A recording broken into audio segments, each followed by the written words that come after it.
Hello, everybody. Welcome to the virtual TrekCon Science Quiz Show 2. It's great to see everybody. We have one of our co-hosts is going to be just a couple of minutes late. She got tied up on something, but Dr. Ann Marie, would you like to introduce yourself, please? I'm Ann Marie Segal. I'm a medical doctor, and I'm. Oh, wait, hold on. Sorry, I forgot to turn off this volume on my phone. And I get to have the pleasure of doing the medical questions on the quiz today. Fantastic, and we really appreciate it. My name is Mohamed Noor. I'm a biology professor at Duke University, and I'm an occasional science consultant for Star Trek, particularly Discovery. I'm going to be doing questions, particularly in the general area of genetics and evolution, but sometimes in other areas of biology. Our third co-host is not here just yet, but she'll be here momentarily. You all know her. You all love her. It is meteorologist Katie Nickolaou. To know her is to love her. To know her is to love her. She'll, of course, be doing some questions on meteorology and then more broadly, the physical sciences. So thank you all for being here. Let me go over the rules. I know I see some familiar faces, but there's probably a couple of new ones in there as well. To what we're going to do is we're going to ask a question. We're going to take turns who's asking. We're going to ask a question, all right? And then what you do is just go into the chat and type in the answers. I see many of you are already in the chat. Hello to several of you there. We see Wardogheim, Galinda, George Charolumpos, One Trek Fan, and many others. Just type the answer into the chat. Pardon me? What? All the way, George, all the way from Cyprus. That's right. Woohoo, Cyprus. One key thing to remember is when you type it in chat, we don't see it right away. So you may think that you answered first, but in fact, somebody else may have. We're going to go based on the order on our screens, which will seem unfair. I apologize, but that's the way we're going to have to do it. There's always a slight delay. So if you think you were number one, but you don't get called out, that's probably what happened. I apologize for that. There are prizes. Woohoo! So let's talk about those, and hopefully Katie will show up while we're doing that. First prize will be a walking art made by Malissa LLAP mask. Here it is right there. It's a beautiful creation. You should check out her online store too. It's actually in the description box below, walkingartmadebymelissa.com. Excellent work. And what's really great about her work is it's all functional art. It's all stuff that you carry around with you. It's not just something you put on the wall and then walk away from. So that's great. Second prize this time is also a mask. And this is from another friend of ours.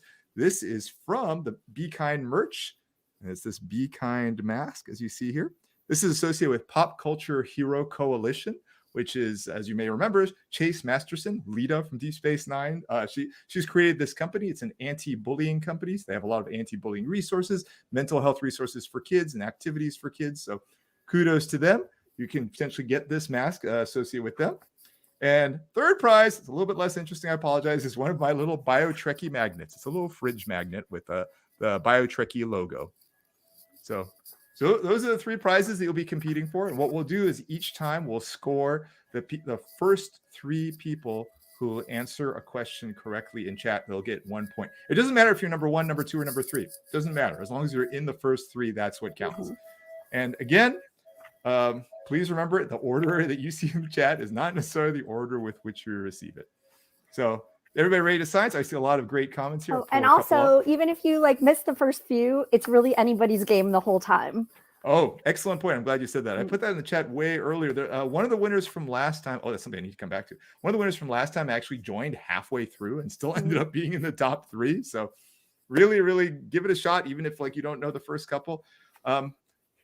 For the people who won last time, in case any of you are here, you can still play. You can still get bragging rights, but we're going to save the prizes for new people, just to spread it around a little bit more. But you can still play and still compete, and you can still get bragging rights. Maybe you'll actually be first, but three other people will get the prizes. Yeah, this is more like cliffhangery than football. Is everybody ready? Go science. I guess I'm ready to learn and have fun. Yeah, maybe I should just go ahead and go first if that's okay. What do you think, Amber? Yes, is that right with you? Go for it. Okay. Let me skip Katie's first question.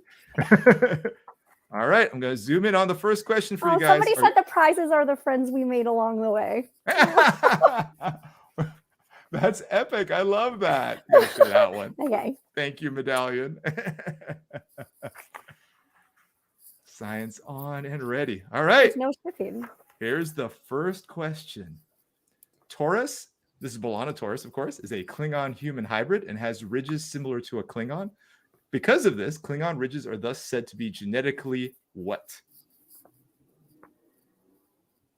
It's a one-word answer. By having one copy, it manifests. A little bit of a hint.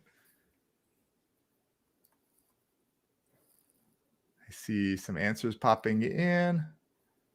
So we're going for top 3, right? Yep, we got it. 3? All right, we got 3 correct answers.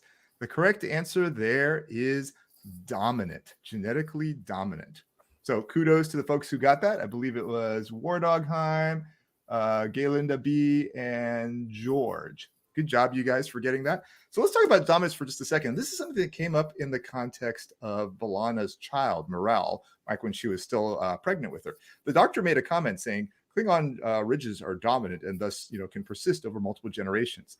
That's really an interesting point. Now, most traits. Now, let's make an assumption that this is caused by a single gene, which is probably not. But let's just pretend it is. If a trait is dominant and you inherit, so B'Elanna got this from her mom. So she has one copy of ridges and one copy of not, yet she manifests the ridges. Her kid got her mom's copy, the dominant one, and then she got a smooth forehead copy from Tom Paris. So she still has ridges on her forehead. So here's a question. Why don't you answer this one, Dr. Ann Marie, instead of going back to the thing? Okay. What is the probability that Morale's kid would have forehead ridges? 50%. Exactly. It would still be 50%. It would be the same as with B'Elanna Torres because she still has the same 2 copies. It's still one of 2.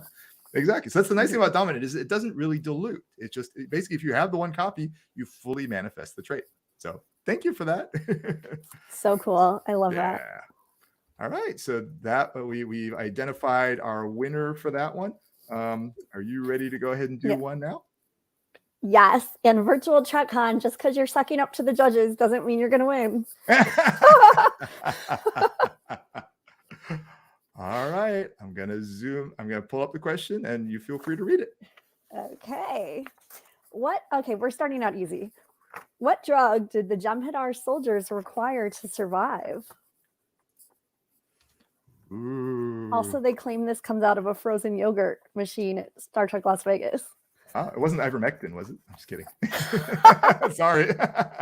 Okay, let's see. Okay, I think we have our Ketracel White answers, which is what we're looking for.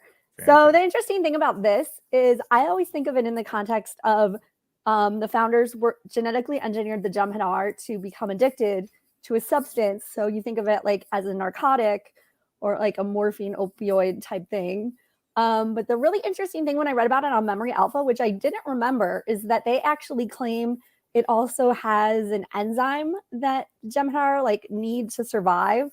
Sometimes you can be born like one of the metabolic some metabolic disorders. You are missing an enzyme where you can then make the correct proteins and things like that from the food you eat. So you need to have them supplemented in pill form or IV or intramuscular. So the really interesting thing is that there's a component of addiction, but also a component of they actually need it to survive and, make proteins farther down those metabolic chains. So it's kind of like a twofold substance. So very interesting. The things you learn on Memory Alpha and then pick up in the show. Yes, they do need it. So it's also interesting because, when they're stranded on that planet, there's all that talk of just getting over the addiction, but that really isn't all of it. So I guess they could have elaborated a lot more on the show, but very interesting. Very well said. Very well said. Well, we had 3 winners. The 3 winners, I believe, were Medallion, Wardogheim, and Martin. What's Martin's last name? I didn't quite catch it. Hradil. Okay, let me type that in there real quick. ADIL. Got it. Congratulations to all 3 of you. Someone called it Ket White. I'm not sure if that's the street name. Oh. I believe we have somebody hopping in now. Hello. Welcome, meteorologist Katie. How's it going, guys? Great to see you. Thanks for being here. Sorry for the delay. Never schedule a corporate meeting to go less than an hour. We introduced you briefly before you hopped on. Do you want to introduce yourself real quick? Sure, yes. Hello, everyone. I'm meteorologist Katie Nickolaou. I'm poor at planning my timing. And yes, I'm an actual meteorologist, and I love all things sci-fi, especially Star Trek. And Mohammed, I have to say, I love your jacket. Thank you. That looks amazing. I love your dark matter shirt, by the way. Thank you. The show does give me trust issues. Fair. Do you want to just hop right in and go ahead and ask your first 2 questions, then you'll catch up? Oh, wait, I'm and good really with that. fast. 2 more people just joined at least on the live chat. And so just as a reminder, it's anybody's game. You don't have to be here from the start to win. Totally. Heck Lots of highs for you too from various folks there. Hi, everyone. Y'all are so great. Awesome. So yeah, my first 2 questions, you said? Yep. Okay. Because mostly because you were just to get it in order on the matching the slideshow. We've just done 1, but if you do 2, then we'll be right in the same order as the slideshow. Love it. All right, Awesome. Cool. So the first one, this is an easy one, especially considering it's happened a lot recently. But what is the name of the phenomenon that is the result of a solar storm interacting with Earth's atmosphere? Now, there are technically 2 terms that are okay with this. But these are honestly one of the things that are one of the cooler space weather things that can happen. This Oh my is on gosh, we bucket already have all list the of things answers. to see. Yeah, we do. That came really quickly. Look at that. I knew it was an easy one. But yes, so the answer is Aurora Borealis or Northern Lights, which we've had a very active cycle with the sun recently, something that hasn't been happening recently. And then all of a sudden, sun woke up and we're going to see a lot of the Northern Lights here, hopefully this winter. It's on my bucket list. I got to see it. Totally. Awesome. Well, seems like everyone got that one. So I wonder if they'll get the second one too. This one. Put in. There's Ward Eigenheim, George, and I believe Karen Stetter were the 3 that got that first. Is that correct? I think, yes, is Ward Eigenheim, George, and Karen. Got it. Awesome. So, Welcome to Karen. Karen's visiting us here from Switzerland. Oh, sweet. Oh, wow. So you have a good chance of seeing the aurora. Awesome. All right, so on to the second question. Yeah, if that's cool with you. You ready? That works for me. All right, everyone. This one is from one of my favorite series in the Star Trek universe. In the Star Trek Voyager episode Tattoo, what meteorological event would begin to form whenever the shuttlecraft would to enter the atmosphere? Because you know how Voyager and shuttlecraft are. And oh, let's see. This one might actually trick a few people. It's going to be interesting to see. Yes. It's very true. You think, the meteorological side of things, what kind of event would form?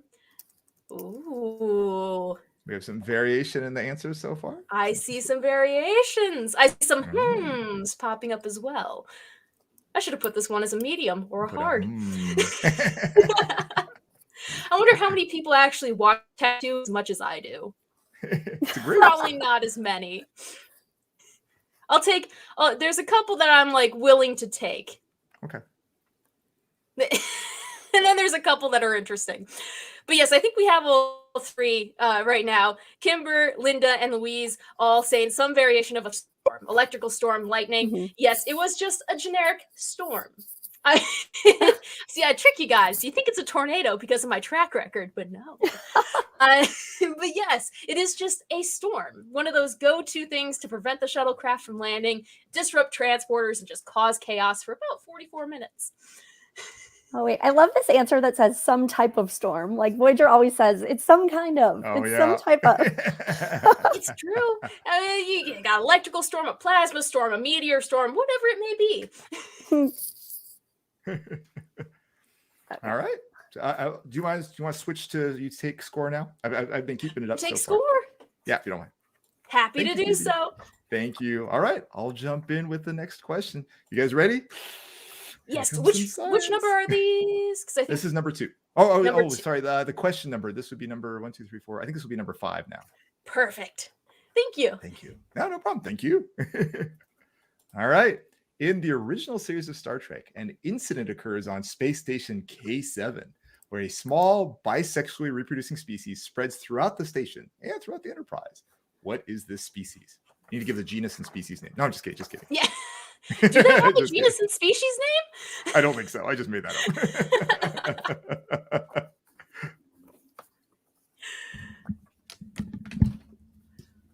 We very quickly have a lot of Holy answers. Oh my cow. goodness. Those just all hopped on at the same moment. Oh my gosh. People got that correct. The answer was the Tribble. So kudos to Science Division, our good friends out there who sell the only app-enabled Tribble out there. So check them out if you have a chance. Yes. Just Google Science Division Tribble, and I'm sure you'll find them. But one thing I wanted to mention about Tribbles are really interesting is that this sometimes gets misquoted. Some people say that they're asexual, but in the original series episodes, Tribbles, they very explicitly say the Tribbles are bisexual. That's an important distinction because it sounds like the same thing. Asexual things basically just make clones of themselves, right? So an exact genetic replica. If you're bisexual, that means that you basically have both male and female components. And probably in the case of Tribbles, since they're born pregnant, I'm assuming they're not mating in the utero. I'm guessing what's happening is they're essentially self-fertilizing. So basically they produce something like sperm and something like egg that then unite. Now, that won't necessarily produce a clone of you because, again, think of, if you imagine just looking at one gene, let's say you're a big A, little a. Your sperm could have little a and your egg might also have little a. So you can actually make new genotypes, new combinations through that. Now, that actually might be really useful in the context of Tribbles because that allows for more variation, which makes it so there's less of this inbreeding problem. There's still a little bit of inbreeding because you're still, mating with yourself. But it's less so than if you were actually just making clones and stuff. So that's kind of cool. Basically, you don't have the same sort of problem with true like just clonal things. You'll just accumulate bad mutations over and over again. But with this sort of bisexual aspect, you can actually get rid of some of the bad mutations. Wow. Yeah. Essentially, let's say little a is bad. Some of your offspring will be big A, big A. It's good. So it's a neat little concept there. So let's go back and see who the first ones were. It looks like it was War Dogheim, Medallion, and Linda. It was But indeed. yeah, a lot of people just did in this whoosh. They all appeared almost identically in time there. So, all right. Should I pass the baton to you, Dr. Ann Marie? Okay, here's our second medical question. Where do the Trill symbionts live on their home planet? So obviously they live on planet Trill, but if you could just specify even a little bit. Trillar Prime.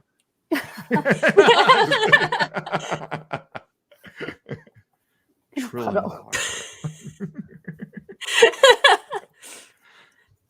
Oh, the answers to this are going to be hilarious.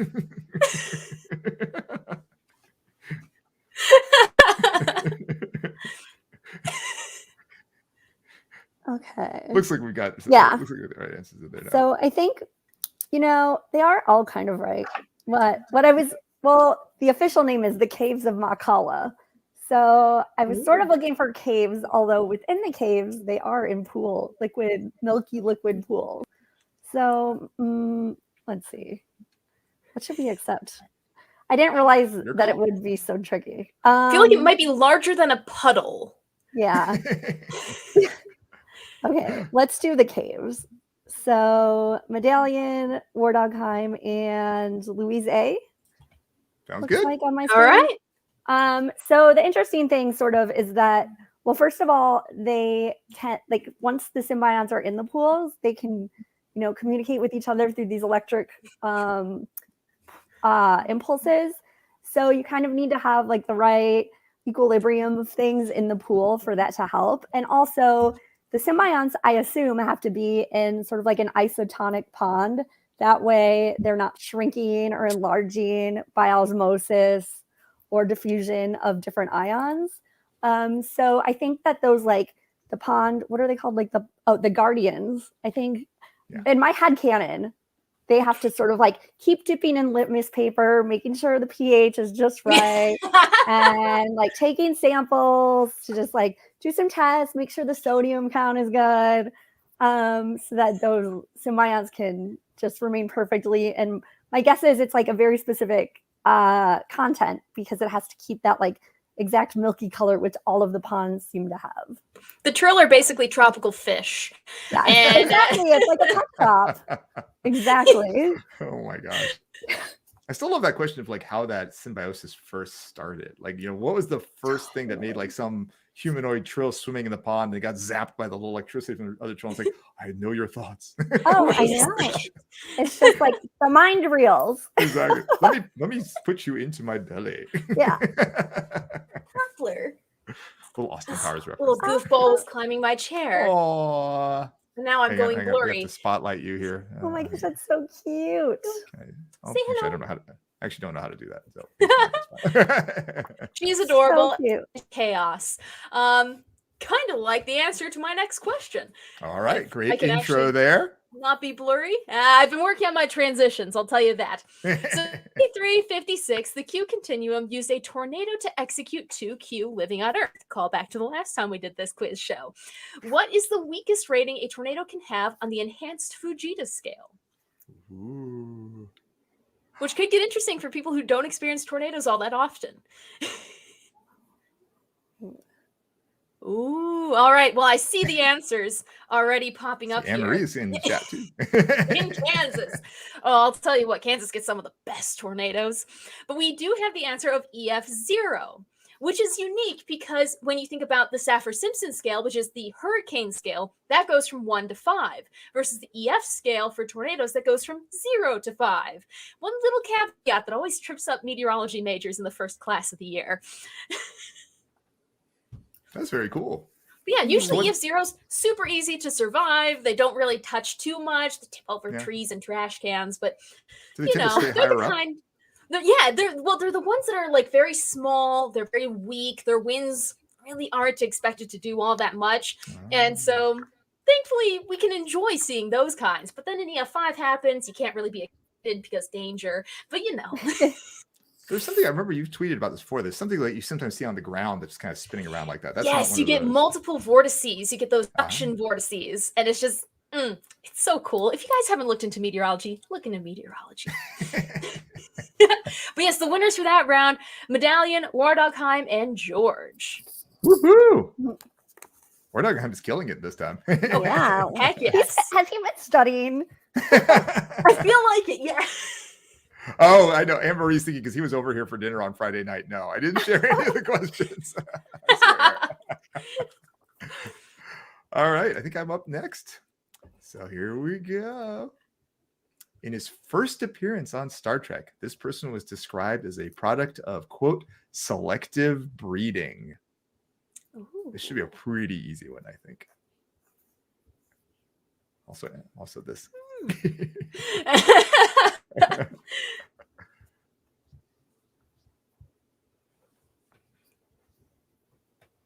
Oh, we got it. All right, we've got right answers in here. Well, I would have been wrong.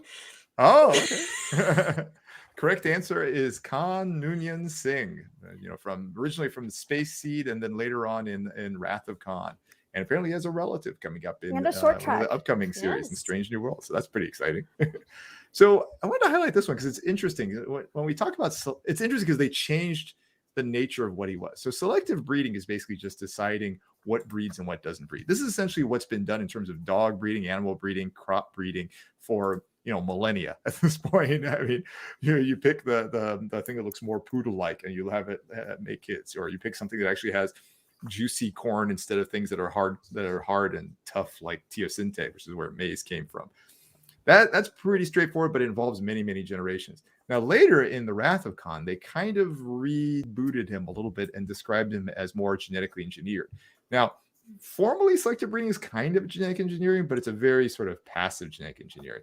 Usually today, when people talk about genetic engineering, they're actually talking about gene editing, using something like CRISPR, for example, which is a gene editing technology, where you actually are going in and changing the DNA in particular places. So it's an interesting question in terms of what would Khan have been. Now, if it was a product of selective breeding, that breeding would have to have happened like before the 1960s, because he was an adult in the 1990s. True. Whereas if it's engineering, it could happen more last second. So I just thought that was a very interesting aspect in there. Very passive.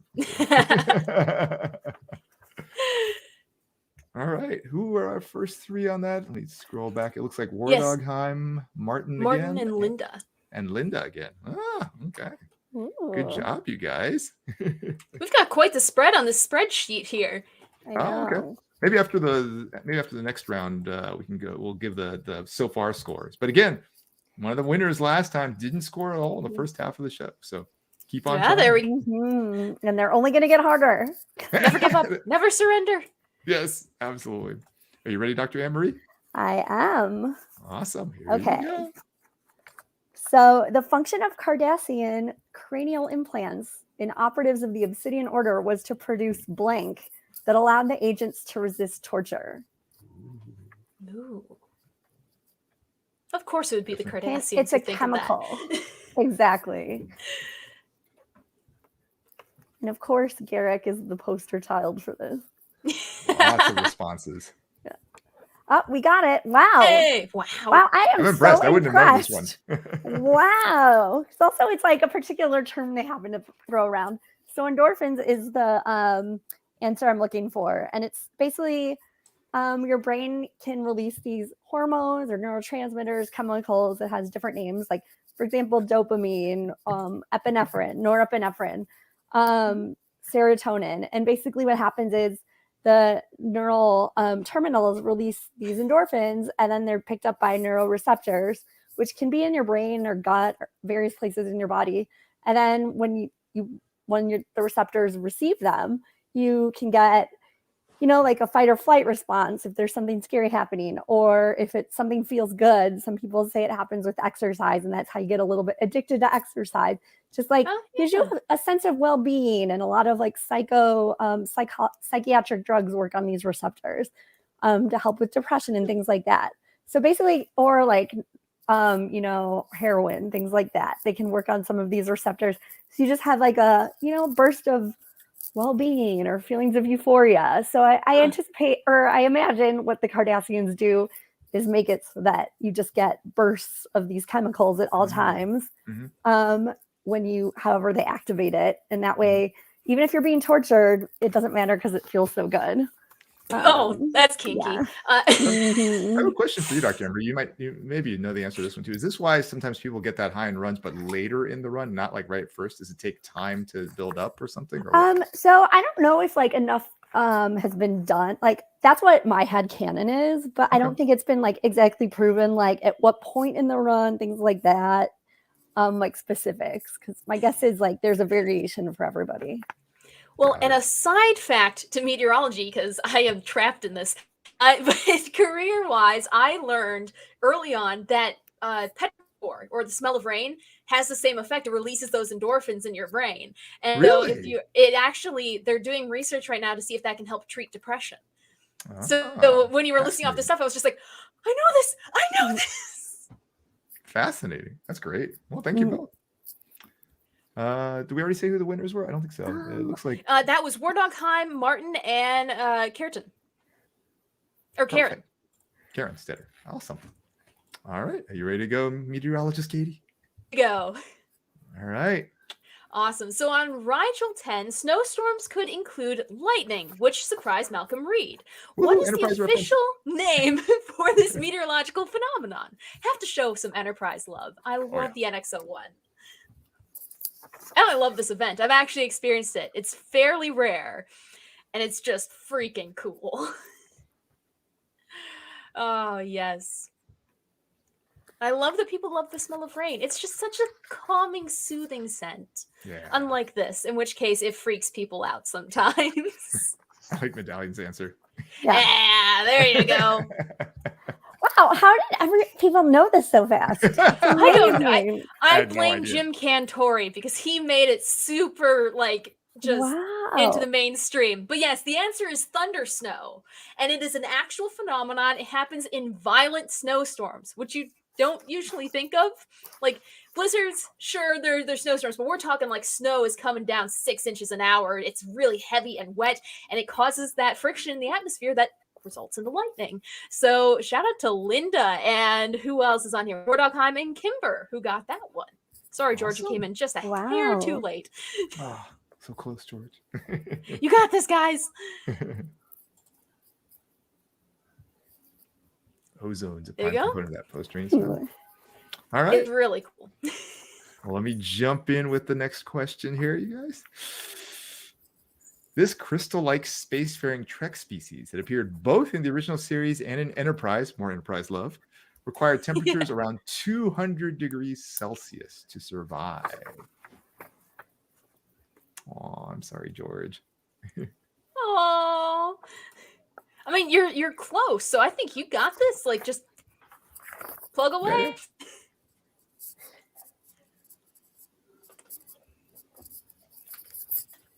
Some answers coming in. I'm pretty sure this is one of Mohammed's favorite species of aliens. This is definitely one of my favorite species. The correct answer is indeed Tholians. Actually, funny random aside, the first Star Trek convention I went to, my son Adam, who at the time I think was like 12, dressed as a Tholian.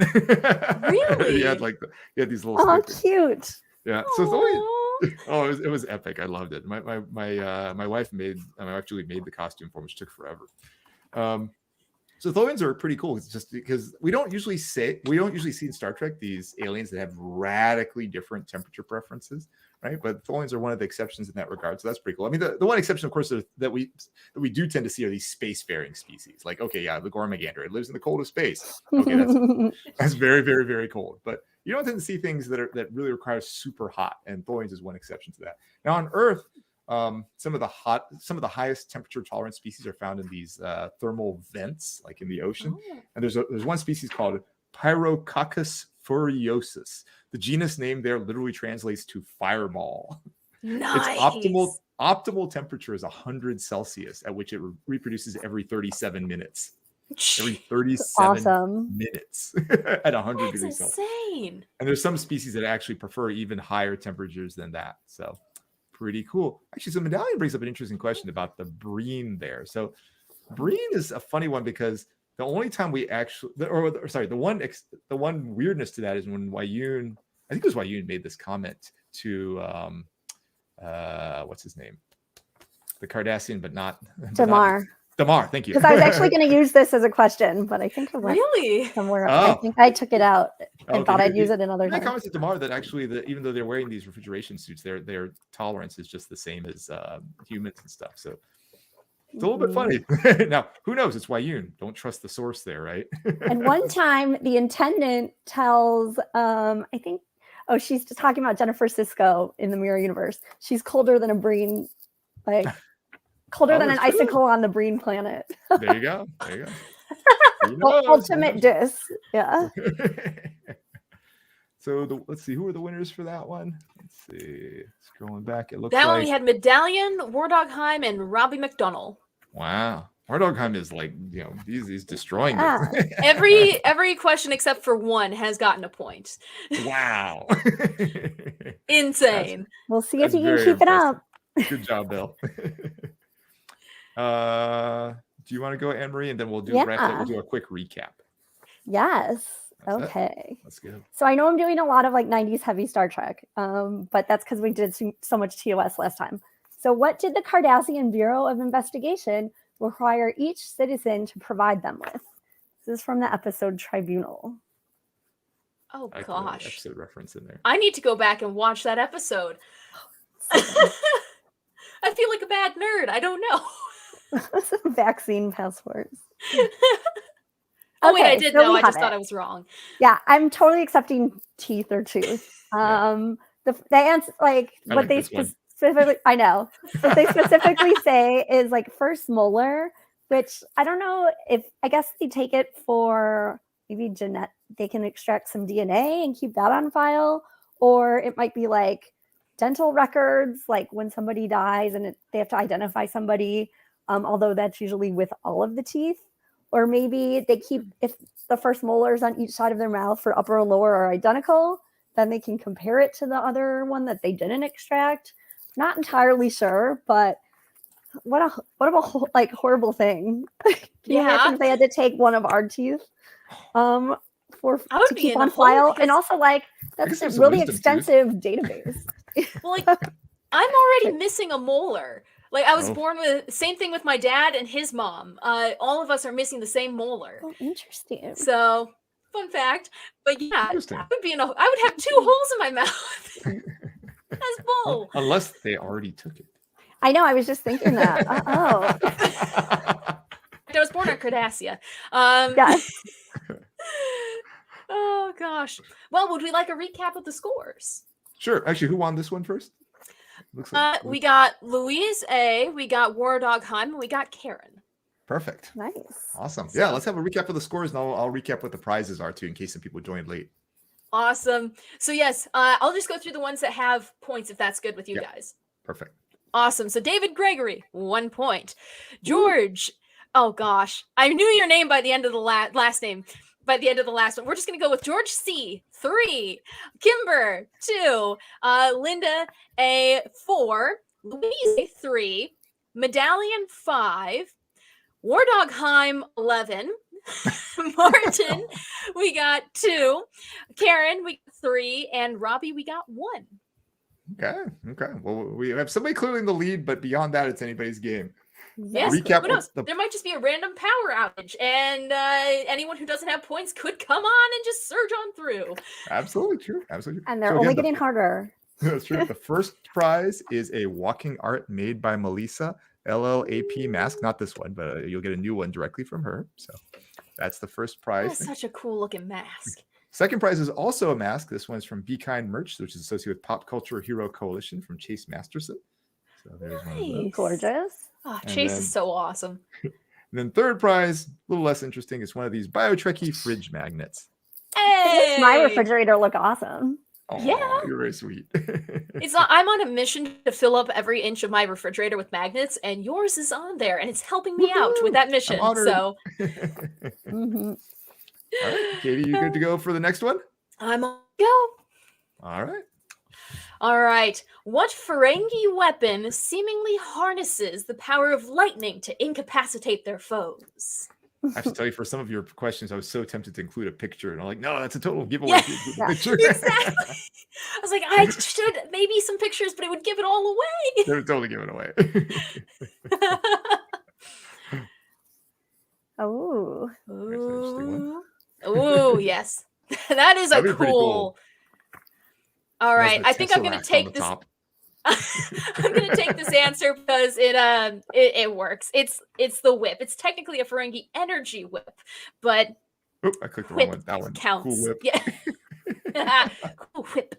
But yes, those things, we saw them in TNG early on, season 1, with the Ferengi when they first appeared, and it's just, I don't know why, but I don't like that as a weapon. So my brain was like, hey, you know what's a cool weather-themed question you can ask? That one weapon that you absolutely don't like. Totally. Love it. I think it's because I'm jealous because I can't use a whip to save my life. So I'd be useless. I'd probably just electrocute myself instead. But we do have the answers. We got George coming in. We got Linda, and we have Robbie. Okay. Ooh. All right. I think I'm up next. I'll just dive right in. In the Next Generation episode Genesis, which you may hear more about later, Reginald Barclay has a virus that activates this part of his genetic code, which Data refers to as evolutionary holdovers. I like this one. I imagine they have Comic-Cons in Star Trek, and then eventually all the other alien species get into it, and they realize this old pop culture from hundreds of years ago. One of them might just show up like that to a convention. Yeah, I think actually like Marauder Mo, the action figure on Ferenginar, has one. There we go. That's his accessory. Marauder Mo. When we see it when Court takes it out of his closet. I like Ooh, this there's a wide spread broccoli. here. Yeah. Okay, we'll take Linda's too. She didn't spell it right, but that's okay. So we're up to 3 now. The correct answer, it's interesting, it's the correct answer to the question is introns. However, Data was not exactly right. Introns are not exactly evolutionary holdovers.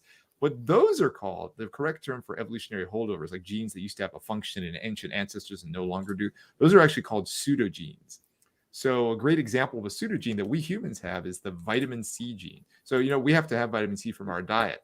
Your dog, it doesn't need vitamin C from its diet. It actually makes its own vitamin C. It has the GLO gene, and it's functional in it. In us, that gene has like some mutations which knocked it out.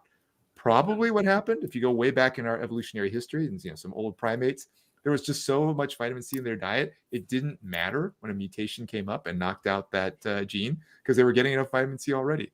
But then later, people started migrating to all these crazy places on the planet. All of a sudden, Hanging that out on became a ships problem. too long. There weren't enough oranges in the storage. And then bam, scurvy. Scurvy, exactly. That's what happens if you have too little vitamin C. Now, what an intron is, it's actually spacer in the middle of your gene. So genes typically form proteins, but the part of the gene that's often in the middle that doesn't actually contribute to what the content of the protein is called an intron. So it's kind of a holdover, but it's not exactly what they meant to use there. But still, kudos to them for coming close on a cool. They tried. Concept. They did try, yeah, and kudos to them. So let's see, who was that? That was Linda. Medallion. And we got Medallion. And I think it was Karen, wasn't it? Yeah, Karen Stetter. Yep. Awesome. Congratulations, you guys. We're getting into the harder ones, and you guys are still kicking it in a good way. Heck yes. You ready, Dr. Ann Marie? Yes. All right. All right. So Dr. Bashir was nominated, but alas did not win this award for achievement in the field of medicine. It's given out by the Federation. I like George's answer. It's generally regarded as a lifetime achievement award. Ooh. I like that. He's too young. So nerdy. Wow, we got a lot of different answers. Okay, so I think we have them. Yep. So yes, it is the Carrington Award, and there are a couple of really interesting things about this. First of all, it was actually a commentary I read for the Emmy nomination of Star Trek TNG 7th season when they were up for Best Drama. And even though they were nominated, nobody thought they would win. Everybody thought NYPD Blue would win. And then it turned out actually there was an upset and another thing won, which I had never heard of, like Picket Fences. I like that show. That was good. So it was like a commentary on how you can never really predict these things. But also I thought also really interesting just to kind of think about, like, you know, at the time, whoever wins the award is not necessarily in the future who we think left a biggest impact. Obviously, I think you ask anybody in the world and they would say TNG obviously left a bigger mark on our culture, even if they're Trekkie or not. So just a good reminder, especially for science awards. Whoever wins at the time, like, that doesn't necessarily mean anything. Mm-hmm. It's all about who lasts the longest. Yeah. All right. So who are the winners for that one? We had That's Linda, Louise, A, and Karen. Ah, Karen's making a good comeback here. I like it. Yes. Oh, there's one. I watched the first suggestion for a virtual Trek con we're watching. Picket Fences was good. I like that show. Actually, there's a Trek overlap. Ray Walston was the judge in that, and he's also plays Boothby in Star Trek. So really? there's a crossover character. Oh my there. gosh, Boothby. So TNG really did win. Yeah, there you go. All right, are you ready to go, meteorologist Key? Fantastic. All right. Star Trek has had a history of using interesting color design choices. What color of the rainbow has the longest wavelength? Oh, I love this one. Ooh. Yes. Now, I gotta say, some of the original series color schemes were interesting. I was like, what word can I use that people won't be too offended by? Interesting. Oh, wow. Holy cow, there's a ton of different kinds of answers. Yeah, range of answers here. Well, the actual one for the longest wavelength is red. Interesting. The shortest wavelength is blue, and then you get into ultraviolet, and it's just super short. But yes, for this one, it's actually red.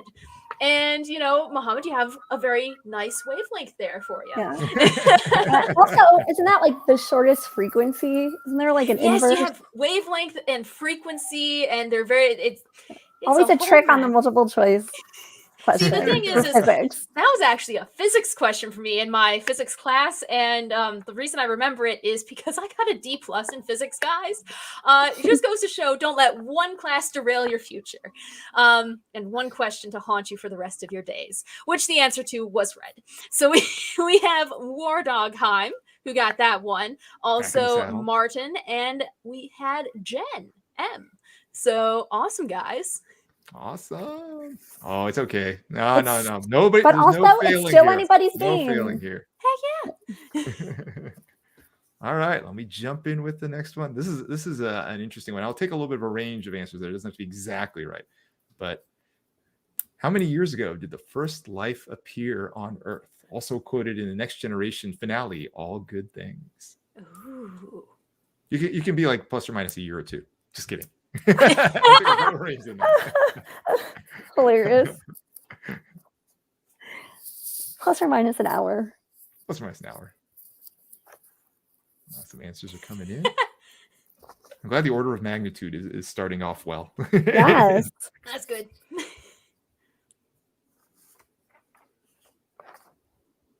I like Linda's answer there. You only fail science when you stop asking questions. Oh, that's an excellent one. Thank you, Galinda. Mm-hmm.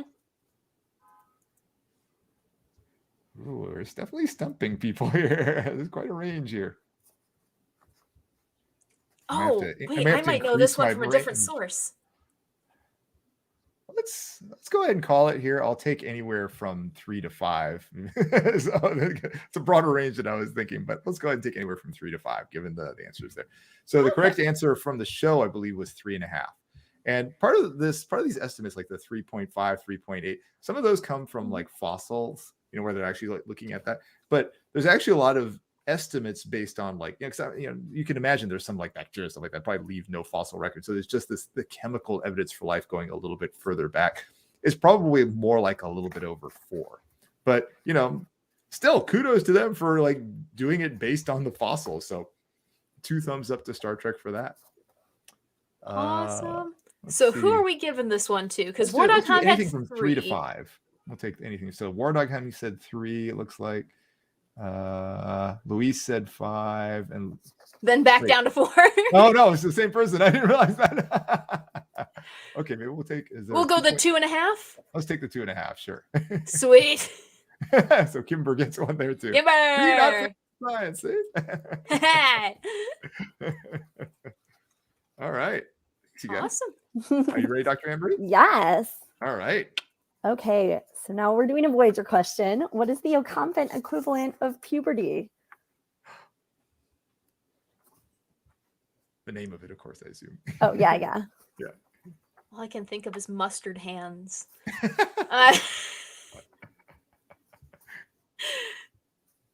The foot thing. There's some derivative answers there coming in. Voyager had some we got it. Great episodes. Fantastic. So the answer we're looking for is a logum. And as you recall, like Kes sort of got triggered in Kes, I think by something that was causing electromagnetic impulses, if I'm correct. Something triggered it.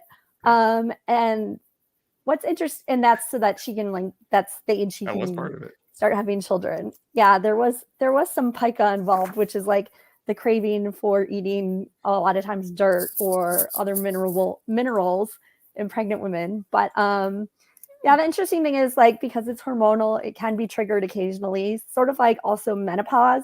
That's one that you talk about being triggered a lot more often. And what can usually do that are like breast cancer drugs, things that work on different different levels of the pathways for like estrogen hormones and things like that. So yes, a logum.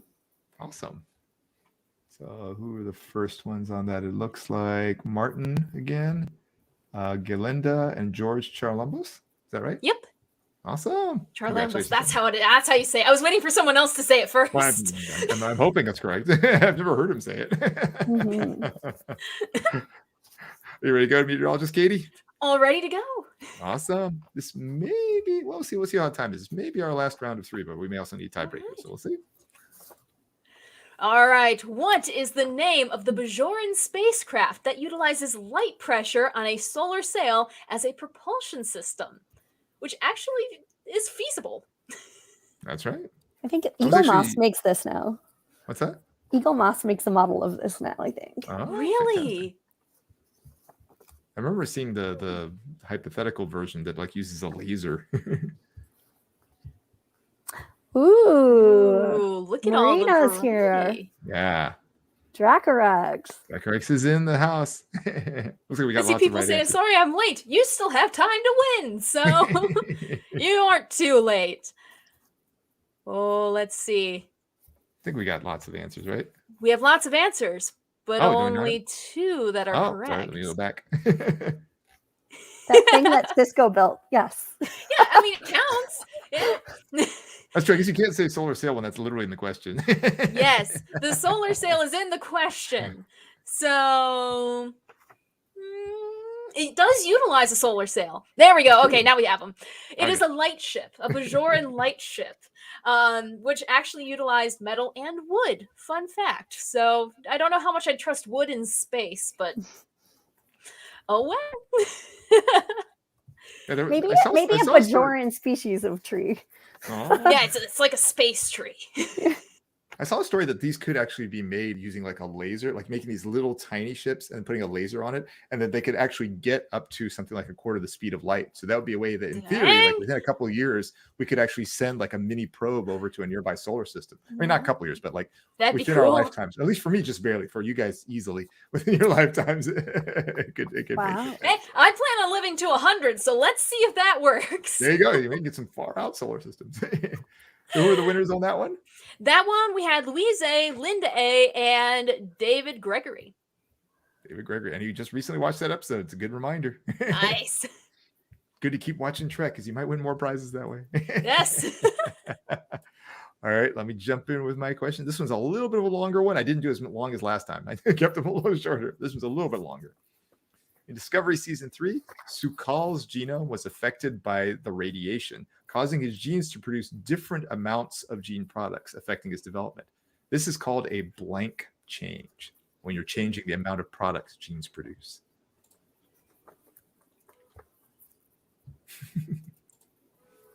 Oops. I actually didn't mean to click that one, but that's funny. Menopause is a good answer to anything that deals with change.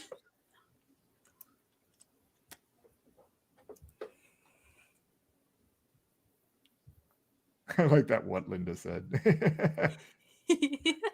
I guess we'll take that then. So, and actually, I'll take Karen Stetter's, even though that wasn't the word I was looking for, but that is actually also correct there too.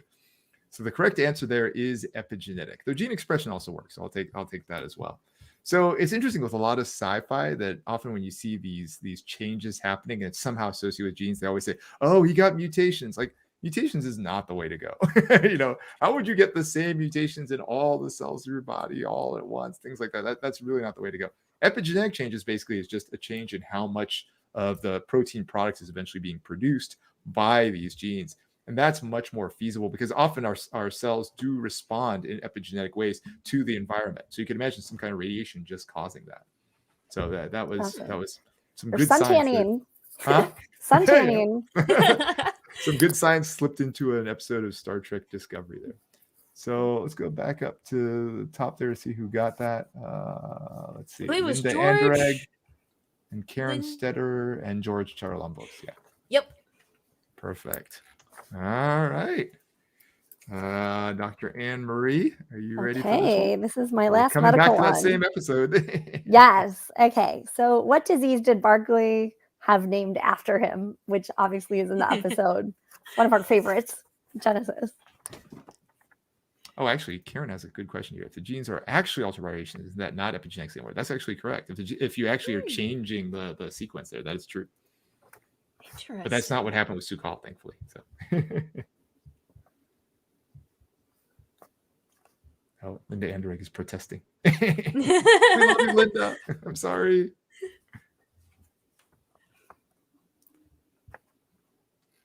Hollow disease. Yeah, so it is protomorphosis syndrome. Barclay's protomorphosis syndrome actually, and I think he was just an exemplary patient of the holodeck addiction. Yeah. For the He wasn't protomorphosis first. syndrome, like I think we talked about this a little bit last time too, just like the use of eponyms for diseases, which is really trying to be like shied away from, just to make, diseases more understandable and like what they are by the title.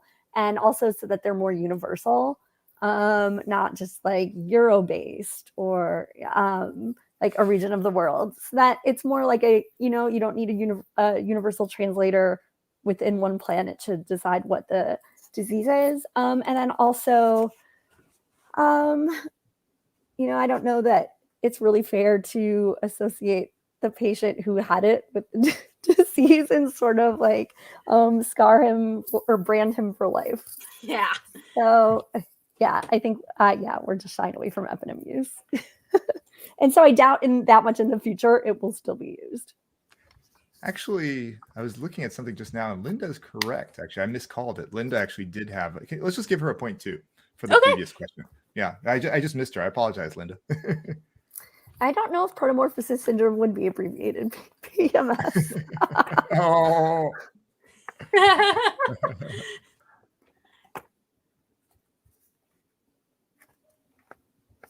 Awesome. All right, so let's do a full score and see if we need a tiebreaker question. Yes. So what we have right now is David Gregory at 2, Dracorex at 1, Galinda B at 1, George C at 7. We have Kimber Spores at 3, Linda at 9, 6 for Louise A, 7 for Medallion, 13 for Wardogheim, 4 for Martin, 6 for Karen, 2 for Robbie, and 1 for Jen. All right, so our number 1 prize winner is Wardogheim. Looks like number 2 is Linda, I believe. Yes, at 9. And then we have, I believe, a tie when it comes Medallion to and George for 1 more. Should we do 1 more question then to get at that one? I'm game for that. Okay. Your question's actually up next. Do you want to go ahead and do that? Sounds good. I love being a tiebreaker.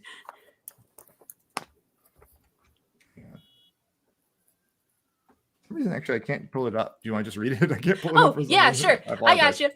So the question for you is, what is the main chemical component found in acid rain that makes it so corrosive to Boothby's plants and Starfleet shuttlecraft alike? There we go. Yeah. Sorry, it took me a second. I was clicking and it just wasn't going, but now it's Oh, you're fine. But yes, this one, there are technically 2 components that I'll take as correct, but they are the reason why acid rain is such a problem. I'm staring at the answer comment section, just like, who's gonna get it? Who's gonna get it? Yeah, I mean, yeah. Oh, let's see. We just need the 2. So, yeah. Well, George says no idea. That's not a good sign. Yeah. Well. Did Medallion put anything in? I didn't see. You guys, I don't see Medallion put anything just yet. Well, we're just about out of time. You know what we'll go ahead and do? That was just the magnet. I'll just send you both a magnet. That works. I was gonna say, the one who came close was we got George saying SO2. So the answer is sulfuric acid, or we also have nitric acid, because you have sulfur and that mixes in with the oxygen, the water with the rain, and it all causes a mess. Outstanding. All right, everybody, if you're one of the winners, please, I know Wardogheim, I have your contact information, but for the others, just shoot me an email or messenger or tweet at me or something like that. Send me your mailing address, and we'll get you those prizes delivered. Big thanks to our hosts here, Dr. Ann Marie Segal. Thank you very much. Thank you. Meteorologist Katie. Thank you. Great to see you. And thank you to Mohamed Noor. My pleasure. And check out, we're about out of time, so we can't do it here on screen, but check out in the description box ways to find us, as well as, for example, Katie's awesome YouTube channel.